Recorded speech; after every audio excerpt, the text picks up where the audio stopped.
Hi again everyone, I'm Ness Hughes, joining you for the Growing Disciples program. Today we're focusing on Exodus chapters 3 and 4.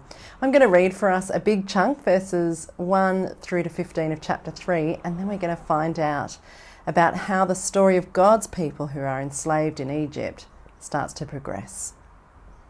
Let me read. Now Moses was tending the flock of Jethro, his father-in-law, the priest of Midian, and he led the flock to the far side of the wilderness and came to Horeb, the mountain of God. There the angel of the Lord appeared to him in flames of fire from within a bush. Moses saw that though the bush was on fire, it did not burn up. So Moses thought, I will go over and see this strange sight, why the bush does not burn up. When the Lord saw that he had gone over to look, God called to him from within the bush, Moses, Moses. And Moses said, Here I am. Do not come any closer, God said. Take off your sandals, for the place where you are standing is holy ground. Then he said, I am the God of your father, the God of Abraham, the God of Isaac, and the God of Jacob. At this, Moses hid his face because he was afraid to look at God. The Lord said, I have indeed seen the misery of my people in Egypt. I have heard them crying out because of their slave drivers, and I am concerned about their suffering. So I have come down to rescue them from the hand of the Egyptians and to bring them up and out of that land into a good and spacious land, a land flowing with milk and honey, the home of the Canaanites, Hittites, Amorites, Perizzites, Hivites, and Jebusites. And now the cry of the Israelites has reached me, and I have seen the way the Egyptians are oppressing them. So now go. I am sending you to Pharaoh to bring my people, the Israelites, out of Egypt. But Moses said to God, Who am I that I should go to Pharaoh and bring the Israelites out of Egypt? And God said, I will be with you, and this will be the sign to you that it is I who have sent you. When you have brought the people out of Egypt, you will worship God on this mountain. Moses said to God, Suppose I go to the Israelites and say to them, The God of your fathers has sent me to you. And they ask me, What is his name? Then what shall I tell them? God said to Moses, I am who I am. This is what you are to say to the Israelites. I am has sent me to you. God also said to Moses, Say to the Israelites, the Lord God, the Lord, the God of your fathers, the God of Abraham, the God of Isaac, and the God of Jacob, has sent me to you. This is my name forever, the name you shall call me from generation to generation. Well, at the very beginning of this reading, notice that Moses is located on a mountain. Now, in the ancient Near East, people believed that this was the place of the gods, high and lofty, in fact, high enough to try and reach the gods. But by contrast to the pagan gods, who were high and lifted up and kind of impossible to have any kind of personal relationship, this God, the God of Abraham, of Isaac, and Jacob, he comes down and makes himself present with Moses. There's a special name for this. It's called a theophany. It's when God himself is literally with his people on earth.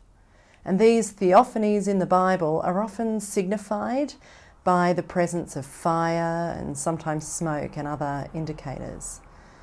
But it's really important to notice that the fire is not a representation of the appearance of God. We're actually really to understand this as the actual presence of God here with Moses. Because by contrast to the other gods who were hard to relate to and hard to know, God himself comes down to the mountain to be himself present with Moses by his own choice and for his own purposes. We had finished our reading yesterday with the desperate cries of God's enslaved people, and those cries had reached God. And now we see that in response to their cries, God himself comes to their aid. And his first step is to reveal himself to Moses. Now, as we read about the nature of this encounter, we become very certain that this really is God himself appearing with Moses, because he warns Moses, do not come any closer. He even says, take off your sandals. The place where you're standing is holy ground. Wherever God is present, that is a sanctuary. It is holy ground. So Moses, naturally, once he realizes that this is God himself that he's in the presence of, he hides his face. Moses knew that a holy God, a perfect and holy God, would be dangerous to anyone unclean. Anyone unclean in the presence of a holy God would surely die. And so Moses is rightly afraid. But God has a purpose and a plan, and important instruction related to the faithfulness of his covenant. Notice the repetition of the phrase, I am the God of your father, the God of Abraham, the God of Isaac, the God of Jacob. This sort of language is a signal to us that these events here and all the ones that unfold have to do with the progression toward the fulfillment of his promises. So we should pay close attention to these events as they help to get us back on track as we follow how God is fulfilling his promises. God says in verse 7, I have heard the cries of my people and I have concern for their suffering. So I have come to their rescue. Verse 8.